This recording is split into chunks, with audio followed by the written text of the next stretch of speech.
Donc d'abord, je me présente. Je suis Joël Casarero. Donc je suis le président de Construire Autrement, un mouvement qui a vu le jour il y a 5 ans, au début des anciennes provinciales, les dernières provinciales.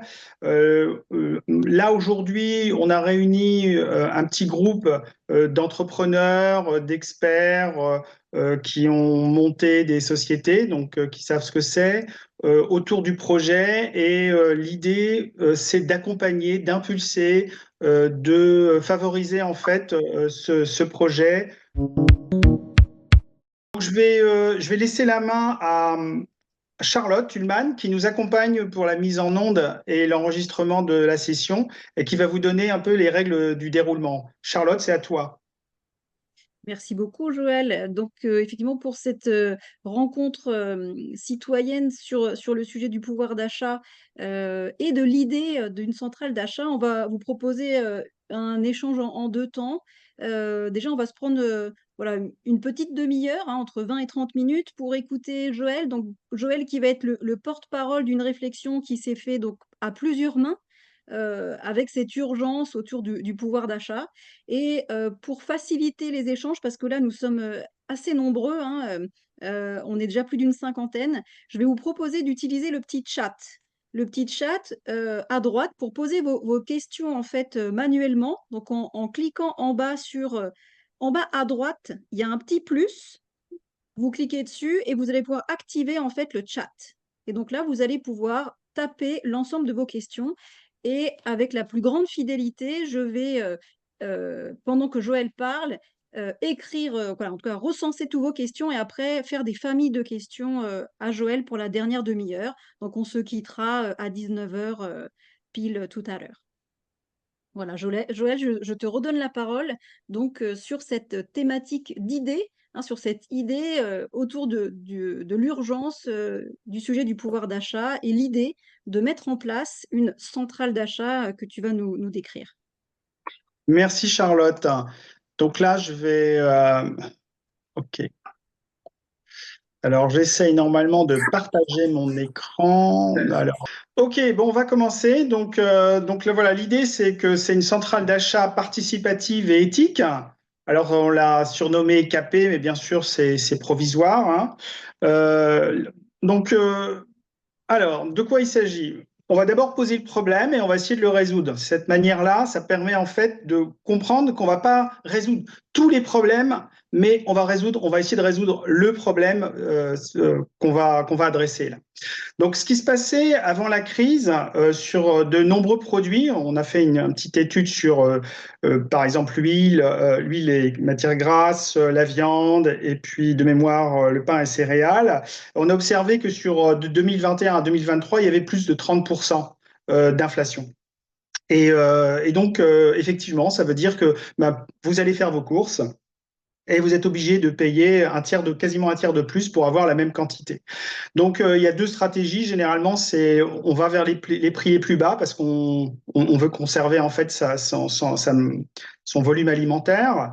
Et donc, aujourd'hui, ce qui se passe, eh bien, c'est qu'on va vers des prix bas, donc avec une qualité en fait qui est moindre pour la santé. Donc, on a aussi le problème des emballages plastiques, hein. Il faut vous rappeler que ben, on est dans une île, donc plus on produit de produits importés, plus il y a de plastique qui est généré. L'équivalent, on estime, je crois que c'est WWF qui disait qu'on mange à peu près l'équivalent d'une carte de crédit en plastique dans les poissons par semaine, hein. Ce qui vous donne à peu près l'ordre de grandeur des microparticules de plastique qui sont diffusées dans le lagon. Depuis la crise, bon, bah, bien sûr, vous avez vu, hein, il y a une perte d'exploitation, de revenus, d'emplois, de clients, de fournisseurs, qui fait qu'en fait, on a toute une chaîne logistique et qui est perturbée, qui est même pour certains endroits complètement défaillante. On a eu beaucoup de surfaces commerciales qui ont brûlé uniquement, je parle uniquement d'alimentation. Alors, de sources, on m'a à peu près dit qu'il y avait supérieur à 10 000 mètres carrés qui ont disparu. Donc, réduction de la surface commerciale liée uniquement à l'alimentation. La difficulté aussi pour les producteurs à acheminer leurs produits vers des lieux de consommation. Donc, il n'y a pas une adéquation entre la diffusion, la consommation et la production. Donc aujourd'hui, ce problème, qui est vraiment le problème, j'ai mis entre parenthèses, enfin pas entre parenthèses d'ailleurs, mais en continu la vie chère, le problème de la vie chère, il se retrouve. Donc l'objectif, c'est ce problème et pas d'autres auxquels on va avoir à répondre. Alors, l'idée pour avoir ça, c'est bien sûr de diminuer les coûts et d'avoir une meilleure qualité. Donc, on va le faire en deux temps. Donc, l'idée, c'est créer d'abord une centrale. Alors, c'est quoi une centrale d'achat? C'est j'allais dire un hub, mais un endroit, une plateforme qui permet en fait de pouvoir avoir des achats dans différents lieux et de pouvoir surtout, l'idée de base ici, c'est d'avoir une centrale sans but lucratif, d'accord? Et de minimiser les coûts d'exploitation pour avoir les prix les plus bas. Et quand je dis les prix les plus bas, c'est au sens équitable, c'est-à-dire aussi bien pour le producteur, les producteurs locaux que pour les consommateurs. Donc ça, c'est un volant qu'il faut bien comprendre. La deuxième chose, c'est qu'il faut, la contrainte, c'est de créer cette centrale sans aide des collectivités, donc pas de subvention, pas de défiscalisation, ça donne une liberté, une indépendance de gestion au niveau de la gouvernance qui est très importante. Euh, Ensuite, bien sûr, c'est de minimiser, pour avoir des coûts et de la fraîcheur, c'est de minimiser les intermédiaires et de responsabiliser aussi le client, alors, ce qu'on appelle le consommateur, c'est-à-dire le consommateur qui est acteur en fait de la politique qui va pratiquer en fait dans les choix des produits. Donc, c'est pas forcément la recherche du prix le plus bas, c'est la recherche du prix le plus bas pour une alimentation saine. Voilà. Donc, cette équation-là, elle est possible. Nous, en tout cas, c'est là-dessus qu'on a essayé de consolider au maximum cette démarche.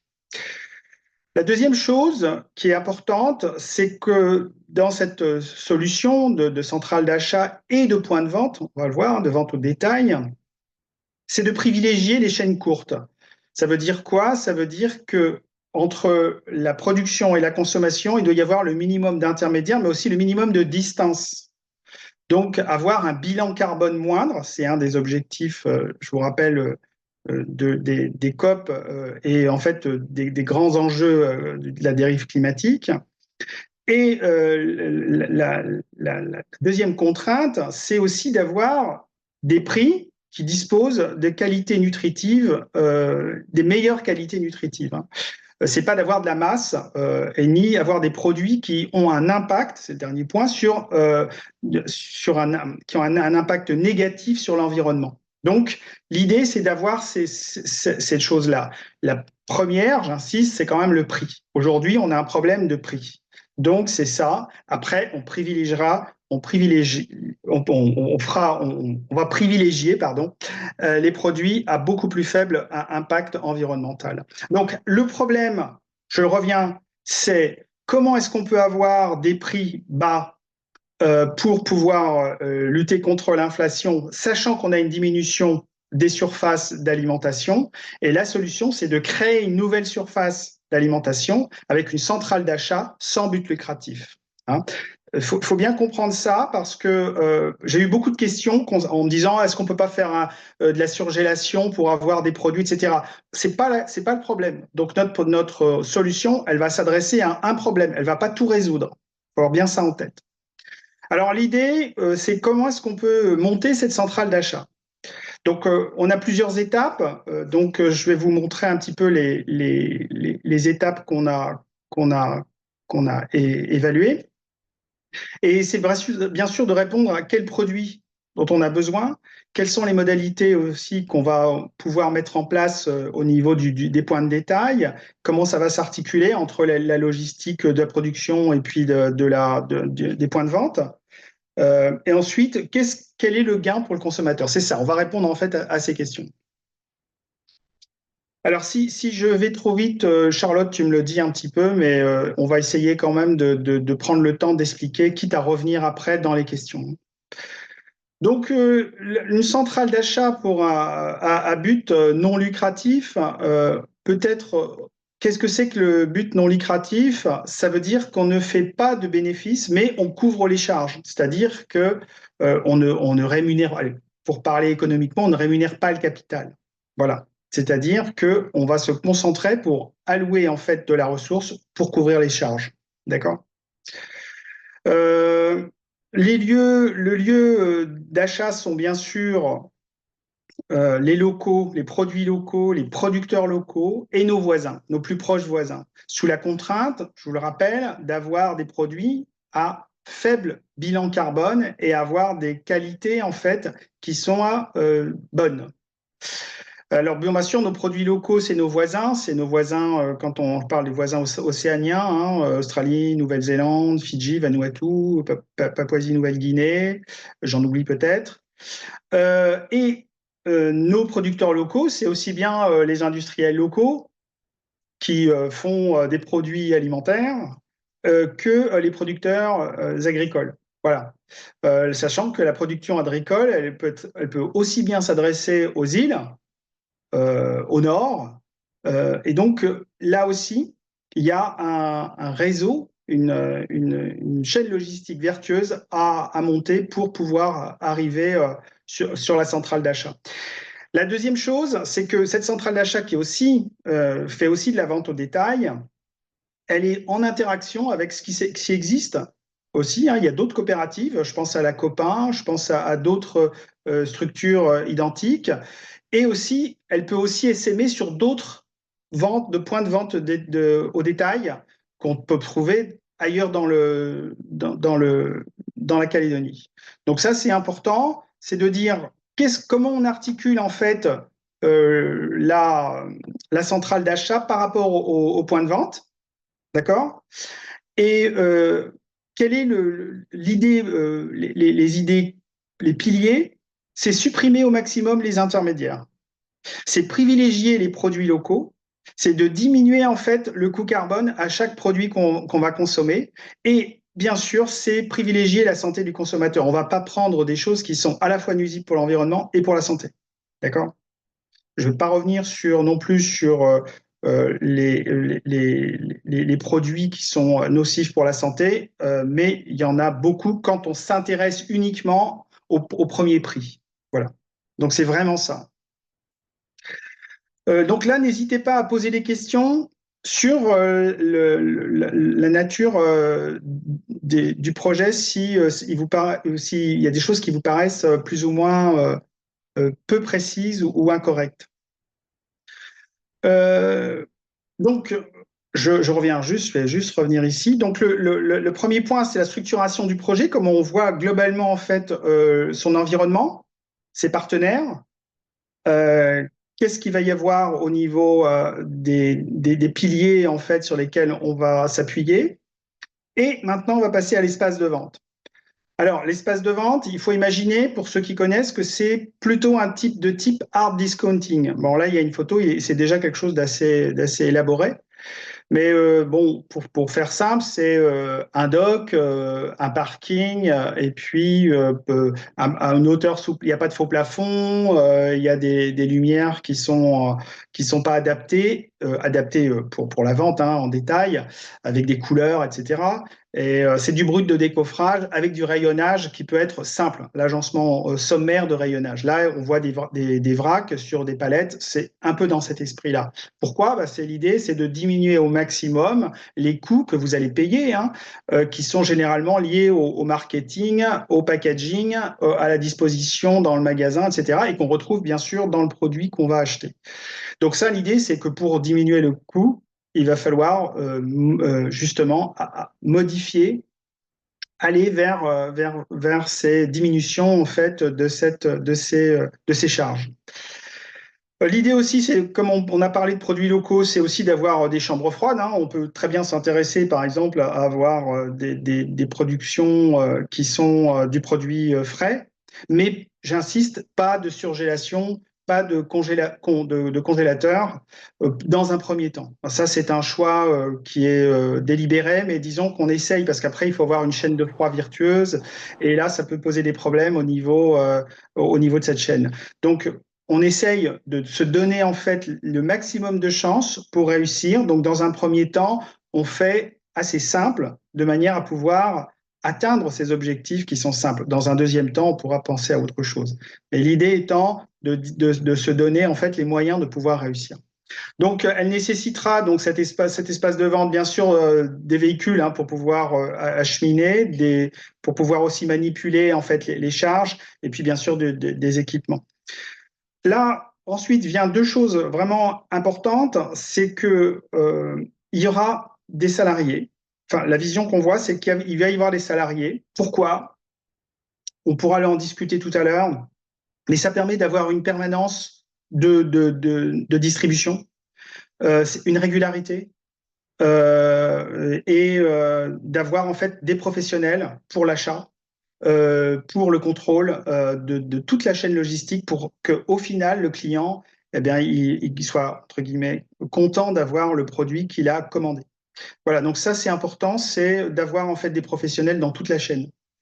Et bien sûr, ça va jusqu'au personnel de caisse, hein, parce que vous n'allez pas faire encore, vous savez, là, aujourd'hui, on fait pas mal de queues.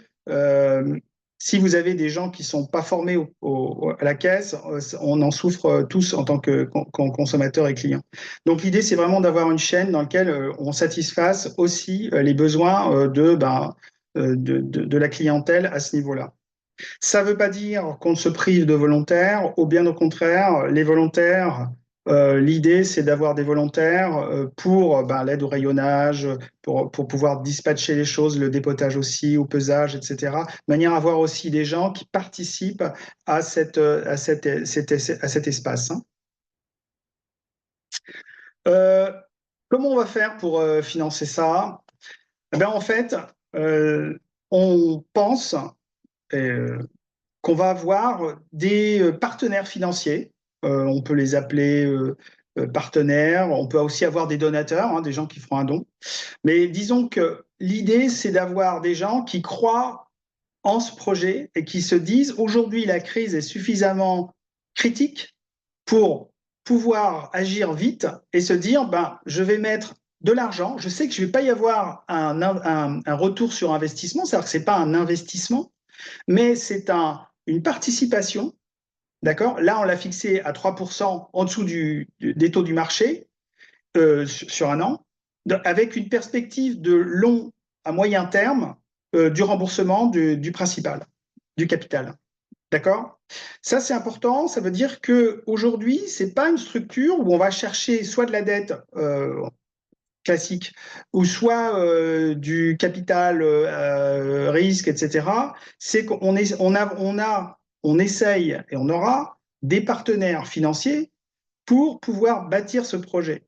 En plus, ça c'est la base. En plus, on aura bien sûr des donateurs hein, qui veulent participer directement là, sans même pas avoir une vision d'un retour à terme. Et puis aussi, on aura aussi bien sûr les cotisations. Hein.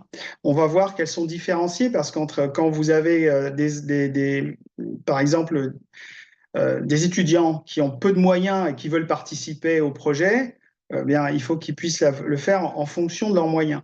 Il peut y avoir aussi des gens qui veulent faire des dons et qui veulent aussi participer. Et donc, on aura des cotisations, mais ça, on va faire un sondage pour voir quelles sont les cotisations admissibles par l'ensemble. Pourquoi on revient sur les ressources? La ressource aussi dont on a parlé tout à l'heure, c'est bien sûr les salariés, c'est-à-dire les ressources humaines, les salariés au point critique, pour avoir le maximum de chances pour que le projet aboutisse.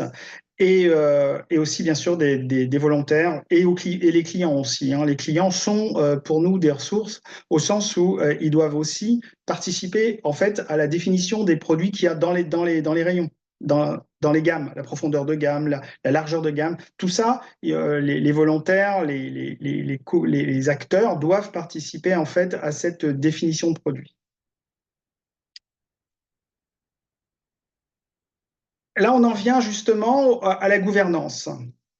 La gouvernance, c'est le choix aujourd'hui qui est privilégié, c'est une structure coopérative. Alors, une structure coopérative, c'est un petit peu comme une association. Hein, il y a un conseil d'administration, un bureau qui est exécutif, et puis une assemblée générale. Généralement, on fait une assemblée constituante pour créer justement cette association. C'est exactement la même chose. Donc, je vais donner un petit organigramme classique d'une structure coopérative. Mais ce qui est intéressant, c'est de voir en quoi, en fait, euh, les, la, comment dire, les pouvoirs en fait sont donnés aux adhérents. L'idée, c'est que les coopérateurs vont participer en fait à la vie de cette entreprise. Hein. Ils participent dans les décisions. Je vous ai dit donc de transparence hein, sur les rémunérations des salariés, le travail des uns et des autres, choix des produits aussi. Et donc là-dessus, on peut avoir euh, comment dire, une mainmise, entre guillemets, hein, de chacun. C'est très démocratique, en fait. Hein. C'est que vous avez, chacun a une même voix hein, et participe, en fait, aux décisions, en fait, de la vie de cette coopérative dans laquelle il y a un bureau qui est l'exécutif, hein, qui va gérer en fait les affaires courantes. Alors, généralement, c'est 3 personnes, ça peut être un peu plus, et qui va donner en fait la feuille de route, le mandat au directeur ou directrice, ou qui va lui gérer en fait son personnel et les achats, la politique d'achat, la politique logistique, qui va suivre en fait cette feuille de route qui a été donnée par le conseil d'administration, qui est votée en conseil d'administration et qui est exécutée par le bureau. Et le troisième point, c'est que les quatrièmes, pardon, les volontaires participent à la vie du dispositif, c'est-à-dire qu'il y a une participation, c'est pas passif, c'est-à-dire que c'est pas parce que j'ai payé quelque chose que j'attends sur mon siège tranquillement que mes prix soient plus bas. Il faut aussi, dans cette période de crise, il faut faire preuve de solidarité, donner un coup de main où on peut, quand on peut. Et là, il y aura une gestion aussi, ce que j'appelle des volontaires, qui participent en fait à la vie de cette structure coopérative. Hein, c'est le principe. Voilà, on pourra aussi revenir là-dessus. C'est pas nouveau, ça existe. Aujourd'hui, on n'a pas ce qu'on appelle l'ESS, hein, la loi sur les entreprises sociales et solidaires. Donc, on est obligé de se restreindre à une structure coopérative, j'allais dire de base. Et on pourra aussi développer ce point qui est aujourd'hui une insuffisance au niveau législatif pour la Calédonie. Mais je crois qu'il y a des gens qui doivent être plus calés que moi là-dessus. Donc, les prochaines étapes. Alors, les prochaines étapes, c'est d'abord de la recherche de l'ensemble de ce que je viens de dire, des volontaires, des contributeurs, des donateurs, des partenaires. C'est d'essayer d'avoir en fait l'ensemble de ce qui va entourer et ce qui va participer à la vie du dispositif en regardant en fait quelles sont les chaînes dans lesquelles on va pouvoir avoir des producteurs et cette centrale d'achat ou ce point de vente les plus proches possibles. Tout à l'heure, j'ai parlé aussi du prix équitable. C'est pour bien rémunérer. L'idée, c'est de bien rémunérer le producteur et qu'il y ait au niveau équitable, c'est que ce soit, c'est en ce sens où elle est éthique, c'est qu'on veut qu'il y ait une morale aussi. C'est-à-dire que quand on consomme, on consomme pas au détriment de quelqu'un. On rémunère aussi le travail ce qu'on appelle des agriculteurs, des pêcheurs aussi, hein, et ça, c'est important. Hein, pour avoir une société soudée, en cohésion, il est important de comprendre en fait que on peut pas se jouer de l'un et de l'autre parce qu'il y a toujours quelqu'un qui est perdant et ça crée des problèmes. La deuxième chose, donc dans cette étape, ensuite, il y a la création de la coopérative. Donc, c'est l'instance dont je viens de parler qui est démocratique. Donc, il faut écrire les statuts, etc. Donc, là encore, hein, c'est pas moi qui vais être à la tête de ça. C'est pas moi. Là, on accompagne le projet. On va recenser ensuite les besoins et les volontaires et on pourra à ce moment-là créer et avoir voté en fait le bureau, etc., etc. Donc, c'est la deuxième étape. Et le troisième, c'est le lancement avec la matérialisation, c'est-à-dire une fois qu'on a suffisamment d'argent, le matériel, identifier le dock, le parking, les parkings, etc., les salariés et les volontaires, il y aura la période de lancement. Donc voilà les étapes qui devraient donner vie en fait à cette centrale d'achat. Donc voilà.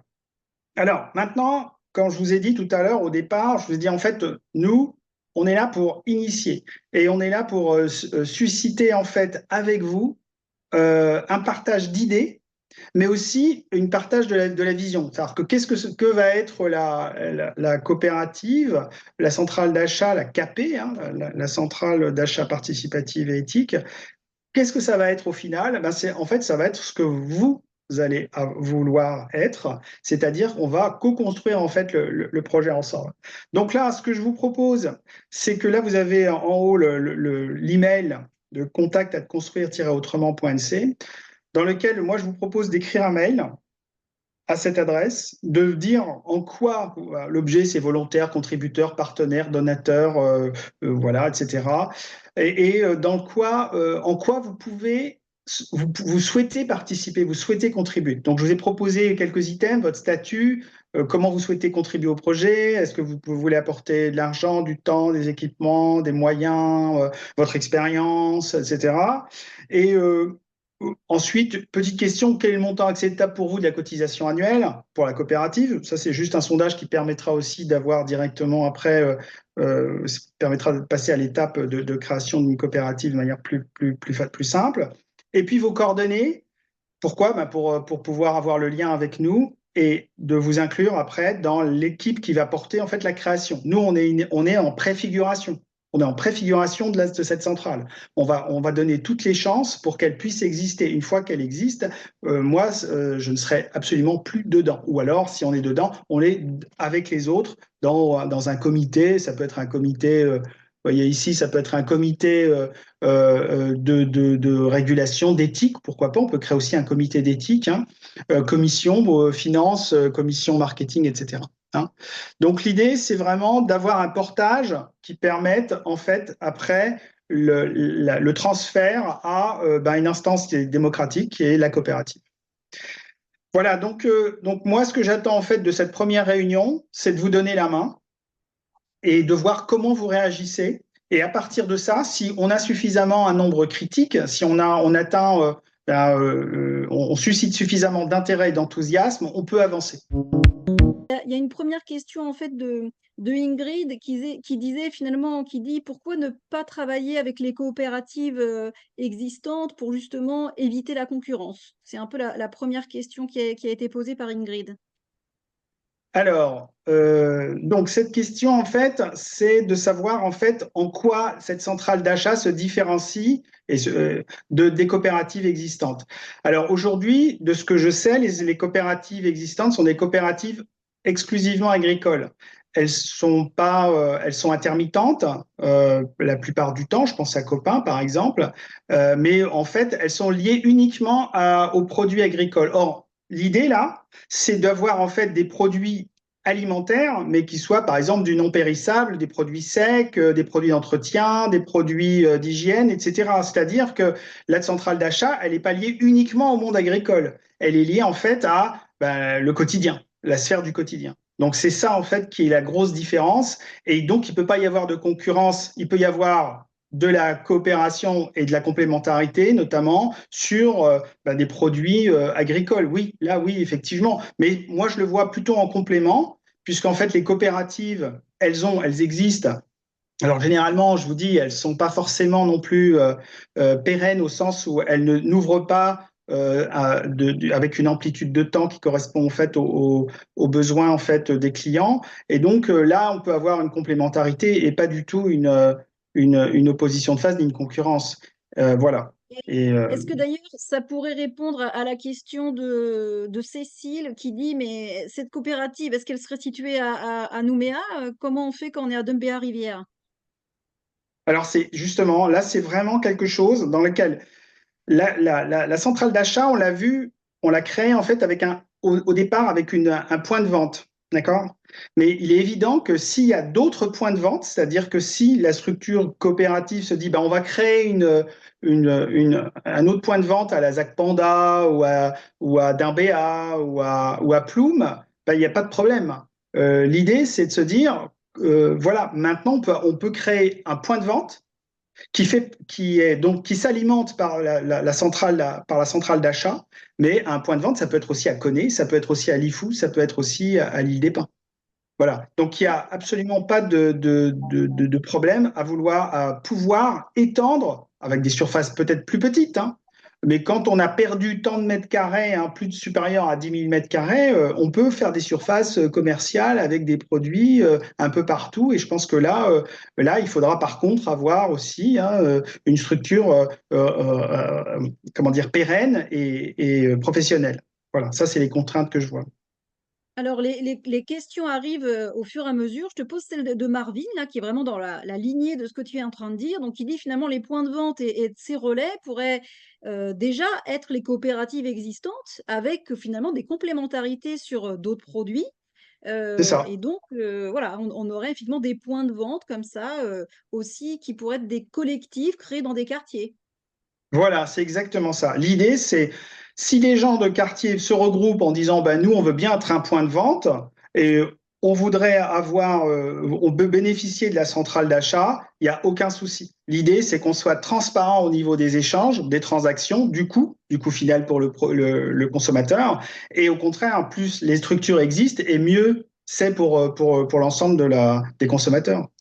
Voilà. Alors j'ai Marie qui pose la question, comment maîtriser quand même aussi les coûts de transport et d'importation bah, pour justement que ces tarifs que tu estimes justement pouvoir être le plus bas possible puissent voilà, nous arriver sur les étals et voilà, et que derrière il y a une négociation sur ces coûts. Voilà. Alors justement, c'est pour ça qu'on fait appel à des professionnels. Il y a des gens qui sont formés pour faire des achats à l'étranger, etc. Donc, généralement, ils pratiquent l'anglais de manière assez sereine pour pouvoir justement avoir des produits qui sont de bonne qualité et à un coût raisonnable. Alors, ce qu'on peut pas faire, et ça, c'est pas prévu dans le problème, hein, on peut pas changer la loi. Donc, il faut pas le demander à ça, de changer la loi sur la tarification, les taxes douanières, etc. C'est pas l'objet de la structure. L'objet de la structure, elle se contente de dire comment est-ce que je peux avoir les meilleurs prix avec le cadre législatif, fiscal, douanier qui existe. Donc, ce sont les contraintes qu'on va pas pouvoir bouger aujourd'hui, dans lesquelles il faut qu'on travaille. Donc ça contribue bien sûr à avoir une pression sur le prix, ça, il faut pas s'en cacher, mais on va travailler dans cette contrainte.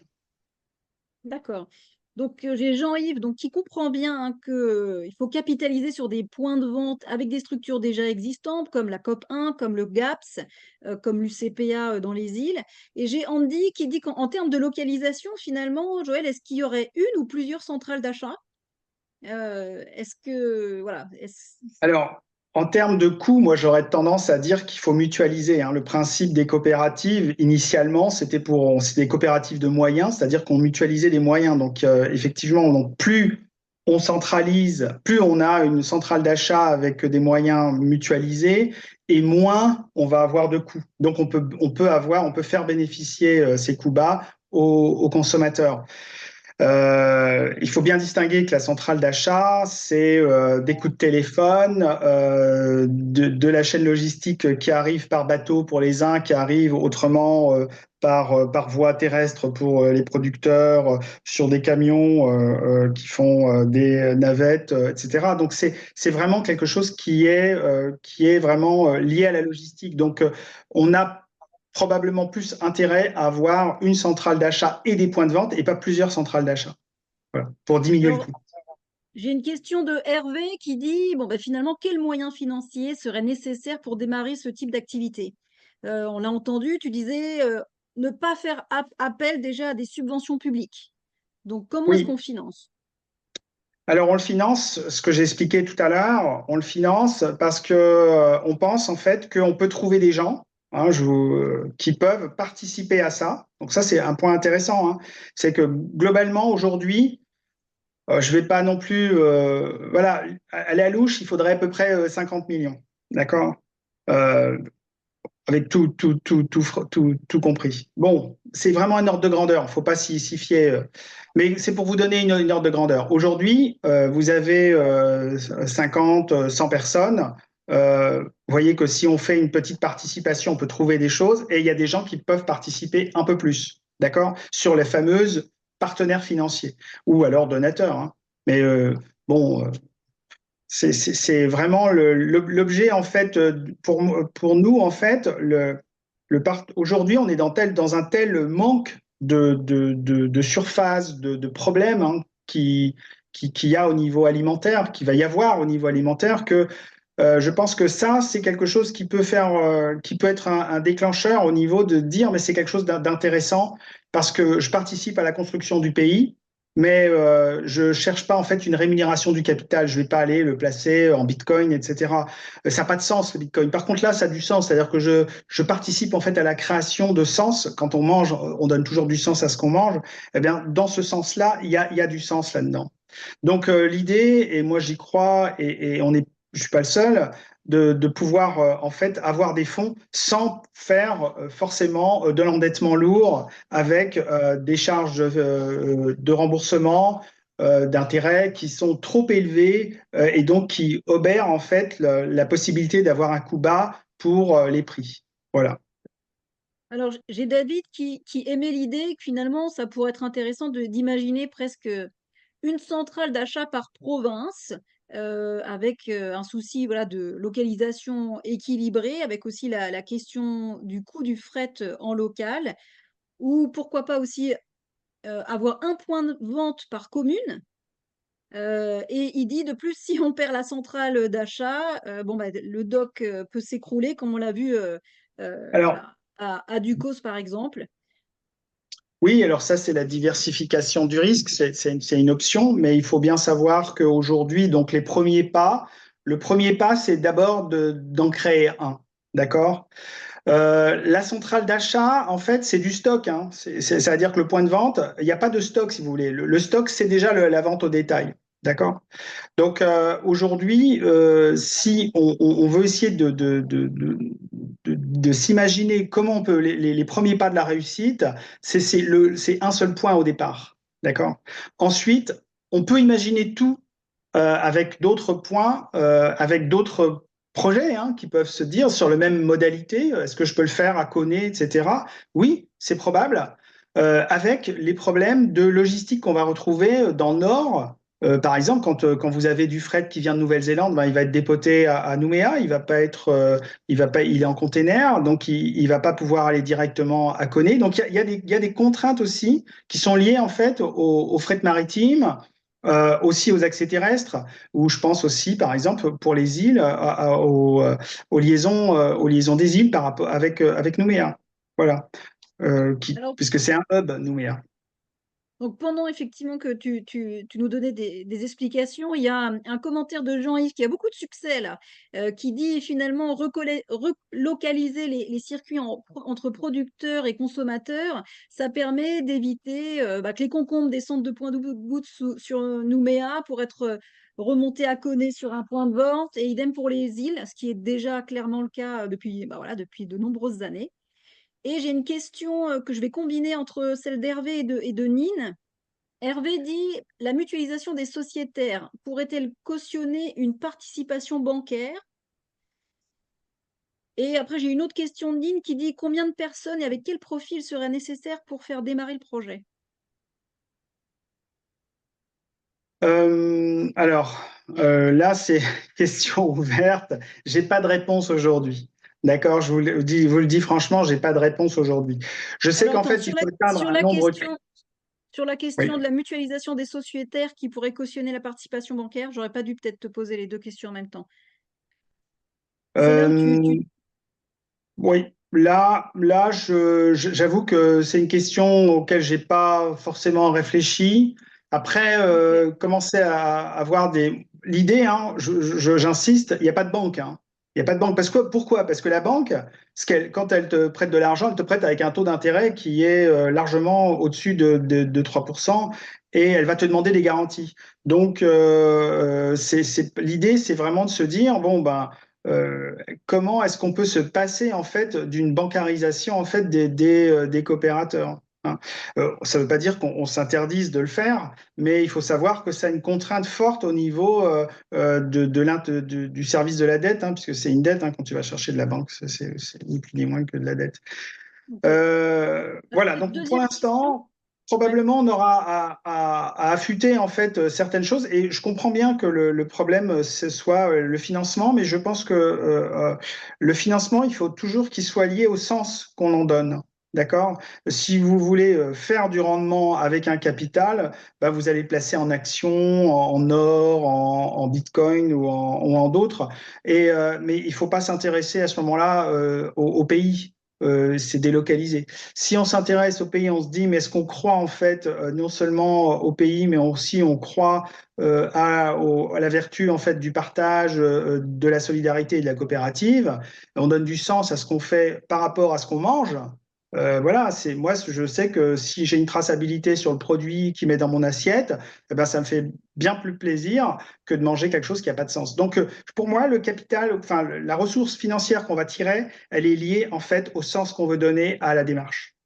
Après, c'est vrai que en situation de crise où de nombreux commerçants ont quand même tout perdu, où ils vont devoir voilà, être lancés dans des procédures d'assurance, se poser la question de est-ce qu'il faut réinvestir.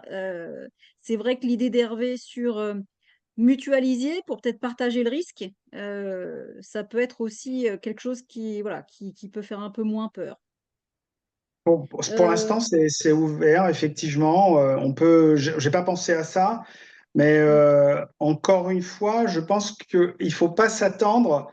Enfin, là, l'idée, c'est pas d'avoir un rendement, hein. But non lucratif, c'est-à-dire que il y a d'abord, c'est complètement transparent, et ensuite, on ne couvre que les charges. D'accord? Voilà. Donc, il y a vraiment, c'est pas un investissement. Donc, c'est ça qu'il faut Alors, bien comprendre. C'est pas un investissement. Voilà. c'est vrai que c'est pas un investissement, mais ça recoupe avec la question de Nine qui dit que bon, bah, il y a quand même des profils qui seront recrutés en fait pour faire tourner cette centrale d'achat. Alors, Oui, quels seront-ils?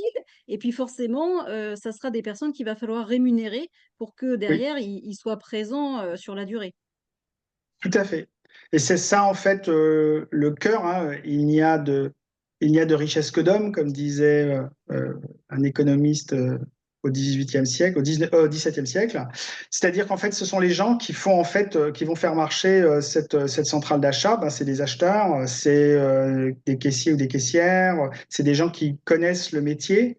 Là-dessus, ben, il va falloir les rémunérer au bon prix, bien sûr. Donc, c'est ça, en fait, l'objet en fait de l'investissement, c'est pas uniquement un doc, une location de doc, quelques matériels pardon, qu'on nous a soit mis à disposition, hein. Ça peut être des contributeurs. On dit, ben, on va vous prêter un chariot élévateur, vous en prenez l'usufruit et vous en prenez la charge. Et puis, ça peut être aussi le fait, c'est aussi, pardon, le fait de rémunérer en fait les gens qui vont participer à cette centrale d'achat et des points de vente. Donc, le fait de concentrer en fait le capital, ça va être, enfin, l'investissement pour que le projet vive, c'est à la fois du salaire, à la fois du matériel. Oui, c'est ça. Grosso modo, ça Alors, va être en deux. Voilà. Joël, Plus comme les il achats, reste, hein, bien sûr. Après, il va y avoir un fonds de roulement pour acheter les produits, etc. alors comme il nous reste 10 minutes, Joël, j'ai Oui, encore pas mal de questions. Je vais essayer de les grouper. Il y en a effectivement, question qui revient, de bien comprendre quand même la différence entre ce qui est proposé et l'existant en fait des coopératives qui sont déjà en place. Donc ça, si tu peux rapidement quand même nous repréciser un peu cette nouvelle proposition de valeur, rapidement, alors parce que j'ai encore d'autres aujourd'hui, questions après. voilà. Aujourd'hui, les coopératives qui existent, je pense au GAPS, je pense à la Copain, je pense, qu'est-ce qu'il y a d'autre comme coopérative agricole? Il doit y en avoir d'autres, mais peut-être il y en a une aussi dans le sud, je ne me rappelle plus de son nom. Nous, Elles sont on me agricoles. souffle la cope à nous. La Copanou aussi, elles sont, de mémoire, elles sont agricoles, il me semble. Voilà.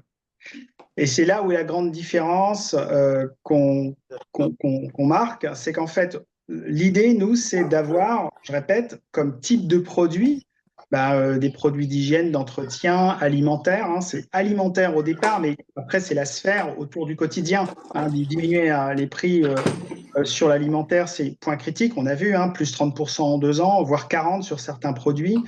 C'est ça en fait le constat. Et quand je dis alimentaire, on ne mange pas que des produits issus du jardin, des produits agricoles. Donc il y a d'autres choses. Hein. On ne produit pas de riz aujourd'hui ici, on ne produit pas de peu, entre guillemets, de céréales, de pois chiches, etc. Enfin, on peut avoir des choses ou d'autres produits qui sont produits par exemple en Nouvelle-Zélande ou en Australie. Donc, c'est ça en fait l'idée, c'est d'avoir des produits d'alimentation qui ne sont pas liés uniquement à la production locale. C'est ça la production agricole locale, hein. C'est ça la différence. Et il me semble qu'aujourd'hui, les COP ne font pas de poissons, par exemple. On pourrait très bien imaginer dans la vente de la centrale d'achat, eh bien, s'occupe de la logistique entre les pêcheurs qui sont à l'île des Pins, à Béa, et la centrale d'achat, le point de vente, les points de vente qui pourraient être là. Donc en fait, il y a toujours, enfin il me semble qu'il y a vraiment, on ne va pas réinventer quelque chose qui existe. Et l'idée, c'est vraiment, aujourd'hui, on a détruit 10 000 mètres carrés, plus de 10 000 mètres carrés. L'idée, c'est de se dire comment on peut substituer le plus rapidement possible avec l'intelligence collective quelque chose qui puisse rendre service pour aller s'alimenter. C'est ça, vraiment. S'alimenter, c'est pas uniquement avoir en saison des produits, parce qu'il y a des désaisonnalités qu'on ne pourra pas avoir ici. Il faut bien comprendre que quand il y a pas, quand c'est pas la saison je ne sais quoi, hein, des concombres, mais il n'y a pas de concombres. Hein. D'accord? Quand il n'y a pas de chouchine, il n'y a pas de chouchine. Donc, on ne va pas non plus aller les chercher en France. L'idée, c'est de se dire qu'est-ce qu'il y a comme produit dans la saisonnalité de nos voisins, nos proches voisins, pour les importer. Voilà. Ensuite, il peut y avoir aussi des stockages, du conditionnement, etc., ou de la surgélation pour avoir des produits d'autre nature. Mais l'idée, c'est de ne pas se concentrer uniquement sur les produits agricoles. Et aujourd'hui, les GAPS, les copains, etc., sont liés en fait au système agricole, coopérative Alors, agricole. c'est vrai que dans le fil, on a David qui nous dit que ben non, justement, la Copanou, elle propose quand même de tout. Alors, de tout, c'est peut-être un peu large. Ça montre que là, on est au stade de l'idée qu'il faudrait carrément faire une étude précise en fait de marché. Il y en a un qui dit, je crois qu'elle n'existe plus. Donc, ça, c'est à creuser. Ah oui, Sari qui confirme effectivement que la Copanou se rapproche quand même du projet qui est proposé. Et à côté de ça, il y a pas mal de réflexions aussi sur la partie financière, Joël, que je te partage. Il y D'accord, en a qui disent effectivement que l'idée du sponsoring, du mécénat pourrait être une piste, que lancer du crowdfunding pour mobiliser de l'épargne locale, ou il y a encore une idée en fait sur la mise en place une carte d'achat qui pourrait être justement chargée dès le départ, donc qui ferait un fonds de roulement en fait pour cette structure et qui puisse ensuite être dépensé par les consommateurs au fur et à mesure. Donc oui, voilà, ça, effectivement, on peut imaginer plusieurs types de financement.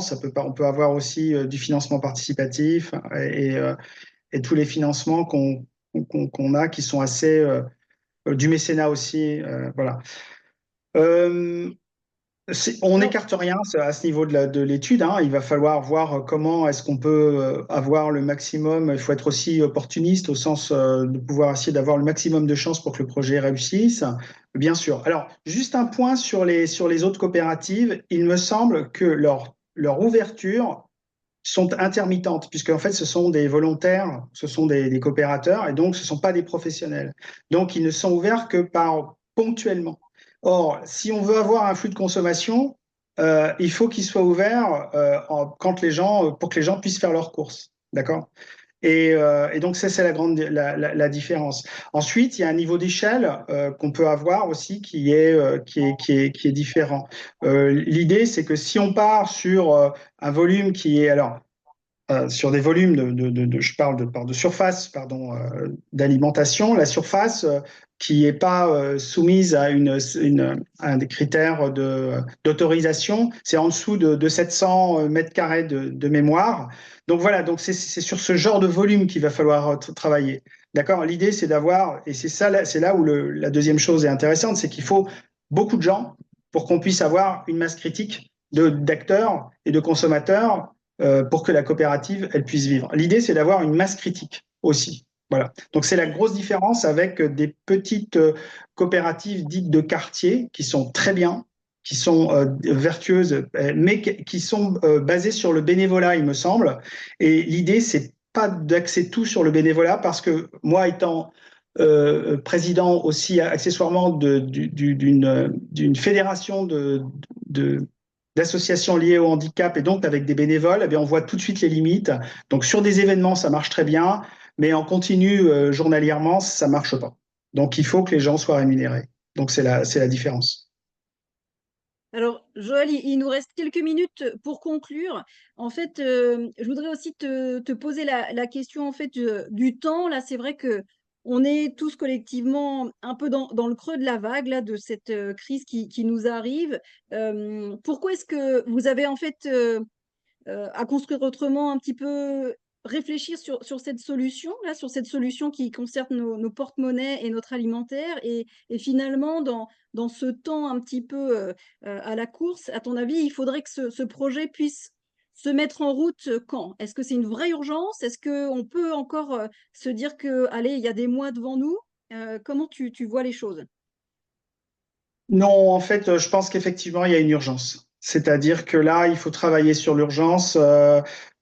C'est quelque chose qu'il faut, en fonction de la réceptivité, en fait, de cette initiative, il faut essayer de la développer le plus rapidement possible parce qu'en fait, si on a une chance qu'elle existe, bien, il faut saisir cette chance-là. Et aujourd'hui, on a, comme j'ai posé le problème tout à l'heure, on a toutes les conditions qui sont favorables pour que cela puisse exister sans créer ni de la concurrence, ni de la des méfiances, etc., dans un monde qui est complètement, où on va refaçonner en fait la manière de repenser en fait notre vivre ensemble. Et bien ça fait partie du vivre ensemble. Donc il y a une urgence pour moi de pouvoir porter le projet et de pouvoir aller le plus rapidement possible à l'objectif. Hein. C'est le principe de la start-up, tu parlais de la start-up, c'est d'arriver le plus vite possible à l'objectif parce que généralement c'est ce qu'il y a de moins coûteux pour tout le monde. Voilà.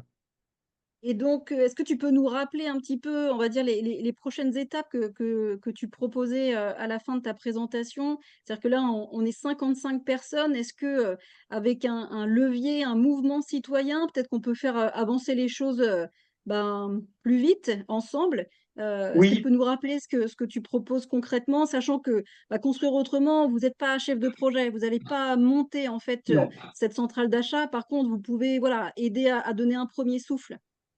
Voilà, en fait, l'idée, c'est on a des compétences en interne et on va aussi chercher des compétences dans des relations pour essayer de monter ce projet et d'essayer d'avoir en fait le maximum de garanties pour qu'il y ait une réussite. Ensuite, une fois qu'on établit en fait la gouvernance, c'est la gouvernance qui va porter, c'est-à-dire la coopérative qui va porter le projet. Mais l'idée, c'est de dire, voilà, on va donner en fait, c'est la préfiguration. Et une fois qu'on a la manière dont on va pouvoir partager en fait de manière juridique, c'est-à-dire une instance juridique qui va pouvoir porter. C'est à partir de ce moment-là où en fait on transmet en fait le projet là-dedans à cette coopérative. Elle sera créée à partir du moment où on aura eu suffisamment de personnes volontaires. Donc je rappelle en fait, c'est pour ça que je suis allé sur cette page de dire ben, moi je veux y participer, peut-être d'une manière ou d'une autre, mais j'ai envie d'y participer, donc je m'inscris. Et ça déjà, rien que ça, c'est pour nous la condition nécessaire pour que ça existe. Au niveau et là je reviens à ta question, tu me disais, je crois que au niveau du timing, c'est ça, hein, c'est l'urgence. C'est Où ça. Ouais. En Oui, fait, oui. ben, l'urgence, quand vous faites des heures de queue, quand vous êtes obligé de vous déplacer, il faut penser aux gens qui ont plus de ressources aujourd'hui d'endroits pour aller s'alimenter. Il y a des quartiers qui sont sinistrés. Il y a des gens qui font. Donc aujourd'hui, l'urgence, c'est de dire comment est-ce qu'on peut redonner en fait des surfaces d'achat d'alimentation, hein, on est là-dessus, hein, et qui soit avec des prix, encore une fois, qui soient bas et complètement transparents. C'est-à-dire que vous dites pas c'est de la faute de machin qui s'en met plein les poches, etc. Non, vous avez toute la lecture en fait du prix, combien il est acheté, etc. Sur toute la négociation. Et aujourd'hui, les gens enfin, là, il y a certains commerçants qui abusent, c'est-à-dire qu'ils font de l'inflation liée à la crise, hein, c'est-à-dire qu'ils augmentent les prix de manière éhontée. Voilà. Donc ça, c'est vraiment quelque chose, ça va durer probablement un peu de temps. Tant qu'on a un goulot d'étranglement sur l'alimentation, et il y aura moins de surface, encore une fois, même si on revient à la paix, tout se passe bien et on aura des flux, il y aura moins de surface. Donc il faut réfléchir à ça et comment est-ce qu'on peut pas recréer un carrefour, mais recréer quelque chose qui soit, entre guillemets, plus vertueux et qui réponde en fait aux besoins des gens qui ont envie de changer. Donc là, si pour conclure, on peut dire effectivement déjà un grand merci à la cinquantaine de personnes qui se sont connectées à ce webinaire. Donc, comme vous l'a proposé Joël, ben, notez le mail contact@construire autrement et derrière, on vous enverra effectivement, ils vous enverront un petit document pour identifier des volontaires, des contributeurs, des partenaires, pourquoi pas le ou les chefs de projet Oui, à venir. c'est ça. Euh, c'est ça, hein. Et Ok. juste un dernier point là-dessus, il y aura un autre, si on voit qu'on a suffisamment, il y aura un autre point webinaire pour Oui. donner la suite envisagée et surtout sur la création ou non de la coopérative pour pouvoir justement avoir une rencontre là physique, j'espère, en tout cas une réunion pour une assemblée constituante si on arrive à déboucher favorablement vers quelque chose qui peut exister. Voilà. Eh bien, nous arrivons à la fin de ce webinaire, 19 heures. Un grand merci en fait pour toutes vos questions. Elles seront toutes notées et donc rendez-vous pour la suite de cette dynamique. Merci Joël à toi et merci aussi à l'ensemble du collectif qui avait travaillé à cette idée concrète, opérationnelle dont on a tous grandement besoin aujourd'hui et dans les jours et mois à venir. Merci à Merci à tous. tous. Merci, au revoir, à bientôt. Merci.